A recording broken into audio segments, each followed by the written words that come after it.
دہلی سے تشریف لائے محترم شاعر معمار سخن درد دہلوی صاحب کے اعزاز میں منعقد ہو رہا ہے۔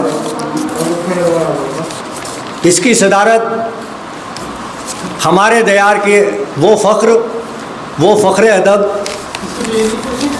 جن کی اردو خدمات سروں پر رکھنے کے قابل ہے اور سروں تک پہنچ رہی ہے، بڑے احترام اور ادب کے ساتھ آج ان کی صدارت یہاں پر ہو رہی ہے ڈاکٹر نواز دیوبندی صاحب کی۔ میں ان کا نام نامی آج کی صدارت کے لیے پیش کر رہا ہوں۔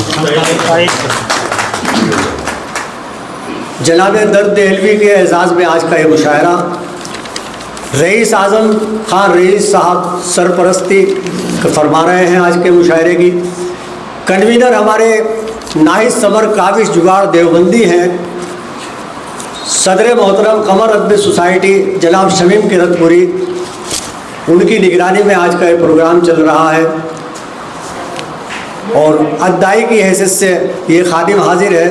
میری دعوت سب نے قبول فرمائی اور لوگوں کی سفارشوں کے ساتھ ساتھ میری دعوت کامیاب ہوئی اور تمام یہ مقتدر شخصیات یہاں پر تشریف لائے ہیں۔ مقامی شعراء حضرات بھی یہاں پر تشریف فرما ہیں جو ہمارے دیوبند کی سرزمین کے وہ تابندہ ستارے ہیں ادبی، جن کا نام ادب میں دیوبند کے حوالے سے بہت دور دور تک پہنچا ہوا ہے، جن کی ادب کی روشنی دور دور تک پہنچی ہوئی ہے۔ اس کے علاوہ ڈاکٹر جناب شہادت نظامی صاحب، ڈاکٹر فرمان چودھری صاحب، فرمان ظہیر صاحب جو ہاپوڑ سے تشریف لائے ہیں، ہمارے مہمان شاعر اقبال تقی شیر کوٹی، ظفر اقبال صاحب یہاں پر تشریف لائے ہیں۔ انہوں نے ہماری دعوت قبول کی اور آج کے اس مشاعرے کو، اس ادبی تقریب کو بہت معیاری اور تاریخ ساز اور یادگار بنانے کے لیے یہاں پر تشریف فرمائے۔ ہم ان سب کے شکر گزار ہیں قمر ادبی سوسائٹی کی طرف سے۔ آئیے، صدارت کا اعلان ہو چکا ہے۔ نظامت کے لیے ہمارے میرا پور قصبے کے وہ معروف ناظم جو اکثر و بیشتر ادبی تقریبات کی نظامت کرتے ہیں، مشاعروں کی نظامت کرتے ہیں اور دیگر دوسری تقریبات سیاسی ہو یا سماجی ہو ان کی نظامت کرتے ہیں، جو ہمارے مظفر نگر سے اعلام نظامت کے حوالے سے باہر جا رہا ہے اور یہ ہمارے لیے باعث فخر ہے۔ آئیے سب سے پہلے تلاوت کلام پاک کے آج کے اس بابرکت کلام سے مشاعرے کا آغاز کیا جائے۔ میں ناہید سمر صاحب کے بھتیجے شمشو صاحب کے بیٹے محمد حمد سے درخواست کر رہا ہوں کہ وہ آئیں تلاوت کلام پاک سے آج کے اس مشاعرے کا آغاز فرمائیں۔ اعوذ باللہ من الشیطان الرجیم، بسم اللہ الرحمن الرحیم۔